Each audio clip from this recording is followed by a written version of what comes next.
mantras of our Lord Sri Aurobindo. Our Lord Sri Aurobindo says, truth of the Spirit has not to be merely thought but to be lived, and to live it demands a unified single-mindedness of the being. So great a chance as is contemplated by the yoga is not effected by a divided will or by a small portion of the energy or by a hesitating mind. He who seeks the divine must consecrate himself to God and to God only. With love and blessings, says our Lord Sri Aurobindo.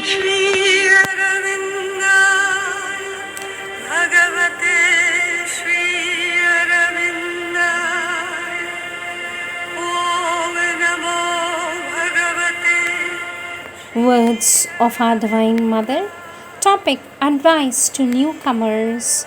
Our Divine Mother says already future teachers and future students are beginning to arrive, some from outside, new to the climate and customs of the country. They are arriving in the ashram for the first time and know nothing of its life or its customs. Some of them come with a mental aspiration either to serve or to learn. Others come in the hope of doing yoga or finding the divine and uniting with him. Finally, there are those who want to devote themselves entirely to the divine work upon earth. All of them come impelled by their psychic being, which wants to lead them towards self-realization. They come with their psychic in front and ruling their consciousness. They have a psychic contact with people and things. Everything seems beautiful and good to them. Their health improves, their consciousness grows more luminous, they feel happy, peaceful and safe.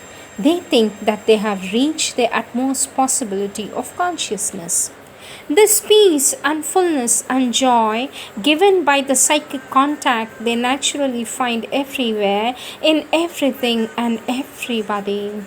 It gives an openness towards the true consciousness pervading here and working out everything. Our Divine Mother says, so long as the openness is there, the peace, the fullness and the joy remain with their immediate results of progress, health and fitness in the physical, quietness and goodwill in the vital, clear understanding and broadness in the mental, and a general feeling of security and satisfaction. But it is difficult for a human being to keep up a constant contact with his psychic. As soon as he settles down and the freshness of the new experience fades away, the old person comes back to the surface with all its habits, preferences, small manias, shortcomings, and misunderstandings. The peace is replaced by restlessness, the joy vanishes, the understanding is blinded, and the feeling that the place is the same as everywhere else creeps in. Because one has become what one was everywhere else. Instead of seeing only what has been accomplished, he becomes aware more and more and almost exclusively of what has to be done. He becomes morose and discontented and blames people and things instead of blaming himself. Our Divine Mother says he complains of the lack of comfort, of the unbearable climate, of the unsuitable food that makes his digestion painful. Taking support from Sri Aurobindo's teaching that the body is an indispensable basis for the yoga, that it should not be neglected, and that on the contrary, great care should be given to it, the physical consciousness concentrates almost exclusively on the body and tries to find ways of satisfying it. This is practically impossible, for with a very few exceptions, the more it is given, the more it demands. Besides, the physical being is ignorant and blind. It is full of false notions, preconceived ideas, prejudices, and preferences. Our Divine Mother says, indeed, it cannot deal effectively with the body. Only the psychic consciousness has the knowledge and the insight needed to do the right thing in the right way. You might well ask, what is the remedy for this state of affairs? For here we are going round in a vicious circle, since the whole trouble comes from drawing away from the psychic, and only the psychic can find the solution to the problems. There is consequently only one remedy. Our Divine Mother says there's consequently only one remedy. Be on your guard, hold fast to the psychic. Do not allow anything in your consciousness to slip in between your psychic and yourself. Close your ears and your understanding to all other suggestions and rely only on the psychic. Let me repeat. Our Divine Mother says there is consequently only one remedy. Be on your guard, hold fast to the psychic. Do not allow anything in your consciousness to slip in between your psychic and yourself, and close your ears and your understanding to all other suggestions and rely only on the psychic. From the Collective Works of Our Divine Mother, Volume 12, page 45. Next topic, the widening circle of divine embrace. Subtopic, agnostic community. Our Divine Mother says for a very long time, the ashram was only a gathering of individuals, each one representing something but as an individual and without any collective organization. They were like separate pawns on a chessboard, united only in appearance, or rather by the purely superficial fact of living together in the same place and having a few habits in common, not even very many, only a few. Each one progressed or didn't progress according to his own capacity and with a minimum of relations with others. So, in accordance with the value of the individuals constituting this odd assemblage, one should say that there was a general value, but a very nebulous one, with no collective reality. This lasted a very long time, very long, and it is only quite recently that the need for a collective reality began to appear, which is not necessarily limited to the ashram, but embraces all who have declared themselves, I don't mean materially, but in their consciousness, to be disciples of Sri Aurobindo and have tried to live his teaching. Among all of them, and more strongly, since the manifestation of the supramental consciousness and force, there has awakened the necessity for a true communal life, which would not be based only on pure material circumstances, but would represent a deeper truth and be the beginning of what Sri Aurobindo calls a supramental or agnostic community. Our Divine Mother says he has said, of course, that for this the individuals constituting this collectivity should themselves have this supramental consciousness. But even without attaining an individual perfection, even while very far from it, there was at the same time an inner effort to create this collective individuality, so as to speak. The need for a real union, a deeper bond, has been felt, and the effort has been directed towards this realization.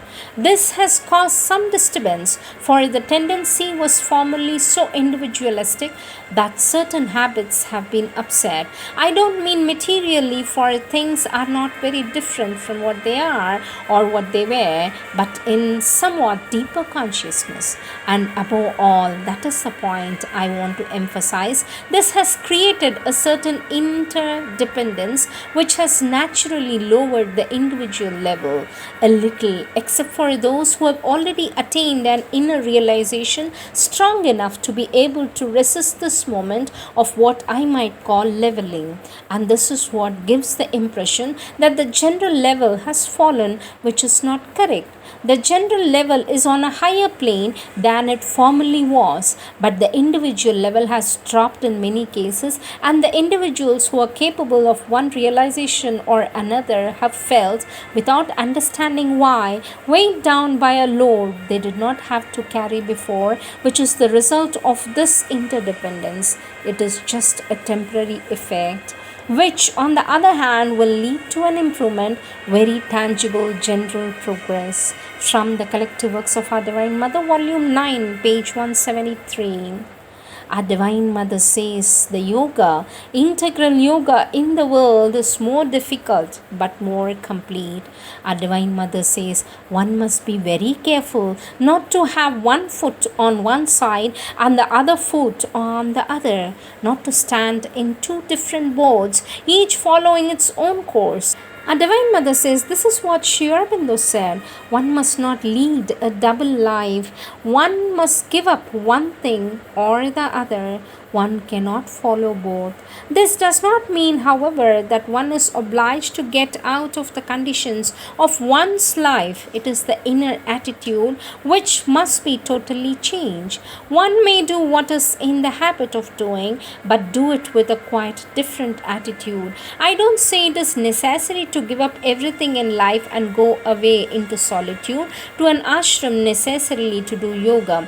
Now, it is true that if one does yoga in the world and in worldly circumstances, it is more difficult. It is also more complete, because every minute one must face problems which do not present themselves to someone who has left everything and gone into solitude. For such a person, these problems are reduced to a minimum, while in life one meets all sorts of difficulties, beginning with the incomprehension of those around with whom you have to deal. One must be ready for that, be armed with patience and a great indifference. Our Divine Mother says, but in integral yoga, one should no longer care for what people think or say. It is an absolutely indispensable starting point. You must be absolutely immune to what the world would say or might say or may say or think of you, and to the way it treats you. People's understanding must be something quite immaterial to you and should not even slightly touch you. That is why it is generally much more difficult to remain in one's usual surroundings and do integral yoga than to leave everything and go into solitude. It is much more difficult. But we are not here to do easy things. Easy things we leave to those who do not think of our transformation. From the Collective Works of Our Divine Mother, Volume 4, page 377. Next topic, best way to prepare for a spiritual life. Our Lord Aurobindo says the best way to prepare oneself for the spiritual life when one has to live in the ordinary occupations and surroundings is to cultivate an entire equality and detachment, and the samatha of the Gita with the faith in the divine is there, and the divine will at the work in all things, and the divine will at work in all things, even though at present under the conditions of a world of ignorance. Beyond this are the light and ananda towards which life is working. But the best way for the advent and foundation in the individual being and nature is to grow in this spiritual equality. That would also solve your difficulty about things unpleasant and disagreeable. All unpleasantness should be faced with the spirit of samatha. When one is living in the world, one cannot do as in an ashram. One has to mix with others, keep up outwardly at peace least ordinary relations with others. The important thing is to keep the inner consciousness open to the divine and grow in it.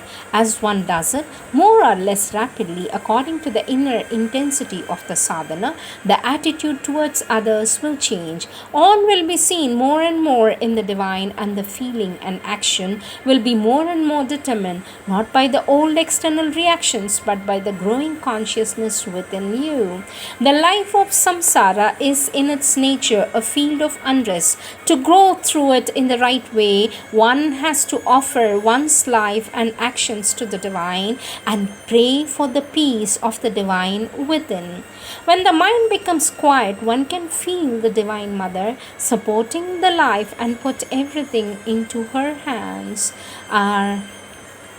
These are the words of our Lord Sri Aurobindo from the collective works of our Lord Sri Aurobindo, volume 31, page 344. Next topic, Sri Aurobindo's force not limited to the ashram.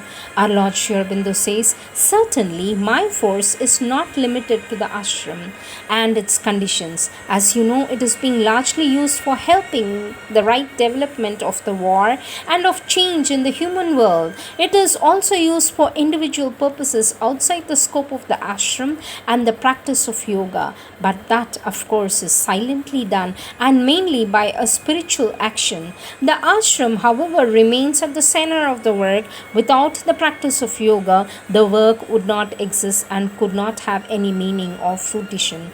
But in the yoga itself, there are different ways of proceeding for different natures. Even though the general path is the same, surrender to the divine and change of nature. But surrender to the divine in the completest sense cannot be achieved in a short time, nor change the nature of the world. On the whole, one has to go as quickly as one can, as slowly as is necessary, which seems contradictory but is not. You can tell him that reading and study, though they can be useful for preparing the mind, are not in themselves the best means. It is self-dedication from within oneself that is the means. Nor is it entrance into the atmosphere of ashram is needed, for there are many things in the atmosphere, not of all of them is desirable. It is with the consciousness of the Divine Mother that one must unite, and there too a sincere self-consecration in mind and heart and will is the means for it. The work given by the Divine Mother is always meant as a field for that self-consecration. It has to be done as an offering to her, so that through the self-offering one may come to feel her force acting and her presence. From the collective works of our Lord Sri Aurobindo, volume 35, page 547. These are the words of our Lord Sri Aurobindo and the Divine Mother.